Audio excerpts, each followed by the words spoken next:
네, 헝가리 부다페스트 유람선 침몰 사고 발생 현지 시간으로는 12일째, 우리 기준으로는 10하루째입니다. 지금은 인양을 위한 작업이 한창인 상황인데요. 인양 작업이 당초보다 하루 미뤄졌다고 하는데 관련 소식 취재 기자와 함께 알아보겠습니다. 소재영 기자가 나와 있습니다. 안녕하십니까? 안녕하십니까? 네, 소 기자, 지금 인양 작업 어떻게 진행되고 있습니까? 네, 어제도 인양을 위한 준비 작업이 진행됐는데요. 우선 관련해서 헝가리 현지에서 이루어졌던 브리핑 한번 들어보시죠. 오늘도 어제에 이어서 헝가리 측에서는 인양을 준비하는 와이어 결속 작업을 계속 진행을 하고 우리 대원들은 어제 마찬가지로 헬기를 이용한 공중 수색 그리고 수상 수색을 계속하겠습니다. 부터 인양 준비와 수색 작업이 한창 진행되고 있습니다. 인양과 관련해서는 당초 현지 시간으로 오늘 오전 인양 작업이 실시될 것이라는 전망이 많았는데 하루 미뤄진 내일이나 모레 인양이 시작될 것으로 전망됩니다. 예. 와이어 결속 작업이 생각보다 더뎌지는 가운데 이런 영향이 큰 것으로 보입니다. 네, 와이어 결속 작업이 더디게 진행되고 있다. 그래서 하루 늦게 인양이 시작된다고 하셨는데 따로 어떤 부분이 문제가 있는 걸까요? 네. 우선은 실종자 유실을 막기 위한 작업과 선체를 들어 올리기 위한 와이어 결속 작업이 두 가지 진행되고 있습니다. 네. 현재 실종자 유실을 막기 위한 위에서 선체 일부를 그물망으로 덮고 창문을 막대로 막는 작업은 마무리 상태입니다. 다만 와이어 결속 작업이 약간 늦어지고 있는 건데요. 네. 현재 선체 밑으로 유도 파이프와 유도 와이어는 들어간 상태인데 실제로 선체를 지지하는 본 와이어 설치가 만만치 않아서 애를 먹고 있는 상황입니다. 본 와이어는 22mm짜리 와이어 6줄이 한 묶음으로 이루어져 있는데 이것이 생각보다 두껍기 때문에 결속 작업이 더뎌지는 겁니다. 예. 이 와이어가 결속될 지점은 모두 4곳입니다. 당초 2곳에만 와이어를 묶기로 했었는데 우리 측은 선체가 인양 도중에 파손될 우려가 있다면서 헝가리 당국의 결속 지점을 2곳 더 늘려달라고 한 건데요. 다만 침몰 선박이 건조된 지 70년 지난 오래된 목조 선박인데다 네. 이미 중간에 출입구 부분이 일부 파손돼서 인양 과정에서 추가로 파손될 우려는 씻기지 않고 있습니다. 만약 인양 과정에서 우려되던 대로 선체가 부서지기라도 한다면 유실을 막기 위해서 마련됐던 여러 대책들에도 예상치 못한 시신에 유실이 생길 수 있기 때문에 더욱더 조심스러운 상황이라고 할 수 있습니다. 네, 선체를 잘 보존해서 인양을 하는 것이 앞으로의 방점인 것 같은데 당국은 어떤 점을 좀 중요시 보고 있습니까? 네, 인양 과정에서 선체의 균형을 잡는 것이 가장 중요하다고 볼 수 있는데요. 우선 예. 현재 브리핑 아까 전과 마찬가지로 함께 들어보시죠. 주안점은 이제 크레인이 그 선박을 정말 아주 균형되게 선박이 올라오면서 이렇게 밸런스가 안 맞아가지고 또 시신이 혹시 또 유실되거나 그게 제일 걱정이죠, 저희들이.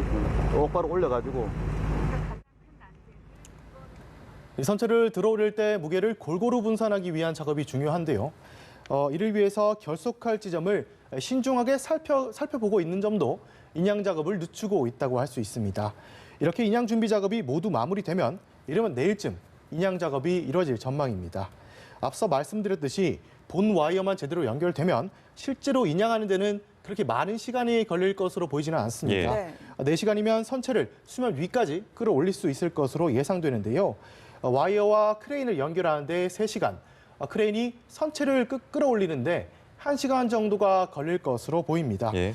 이 본 와이어를 결속하는 작업이 완료되면 선체를 수면 위로 끌어올리는 작업과 내부에 있는 물을 빼내는 작업이 동시에 진행되게 됩니다. 네, 막상 인양 과정보다 인양 준비 과정이 더 까다롭고 또 복잡해 보이는데요. 인양이 끝나도 또 다른 작업이 남아 있는 거죠? 네, 인양 작업이 끝이 아닙니다. 이렇게 인양 작업이 완료되면 선체 내부에 있을지 모르는 실종자를 수습하는 작업이 남아있게 되는데요. 네. 이 헝가리 당국과 대책본부는 선체가 인양되면 다수의 실종자들이 수습될 것으로 보고 있습니다. 네. 현재까지 남아있는 한국인 실종자는 공식적으로는 8명입니다. 다만 정부 합동 신속 대응팀은 아직 사고 현장에 대기하고 있는 바지선에 유람선을 올려서 실종자를 수습할지 아니면 제3의 장소로 옮겨서 수색할지는 아직 정해지지 않았다고 밝혔습니다. 이처럼 인양하고 실종자를 찾는 작업이 모두 완료되는 데는 일주일 정도 걸릴 것으로 예상됩니다. 네, 선체를 인양하는 데 있어서는 아무래도 크레인의 역할이 가장 중요할 텐데 우여곡절 끝에 크레인이 현장에 도착을 했는데 당초 예상보다는 하루 빠르게 도착을 했다면서요? 네, 그렇습니다. 이 선체를 끌어올릴 크레인 클라크 아담호가 그저께 현장에 도착해서 현재 대기 중인 상태입니다. 정부는 당초 빠르면 현지 시각으로 어제 저녁, 그러니까 우리 시각으로 오늘 새벽쯤이죠. 크레인이 사고 현장으로 도착할 것으로 예상했는데 예. 하루 일찍 크레인이 도착한 겁니다. 네. 최대 50m에 달하는 크레인 높이를 고려했을 때 사고 지점 근처의 머르기트 다리 밑을 지나려면 적어도 다뉴브강 수심이 4m 20cm까지는 내려와야 한다는 게 우리 정부와 헝가리 당국의 판단이었습니다.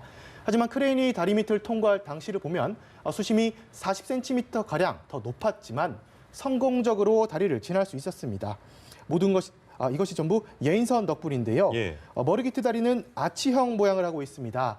다리 중심으로 갈수록 수면으로부터 떨어지는 건데 헝가리 당국은 이 다리 중심부로 크레인을 유도해서 통과를 시도했습니다.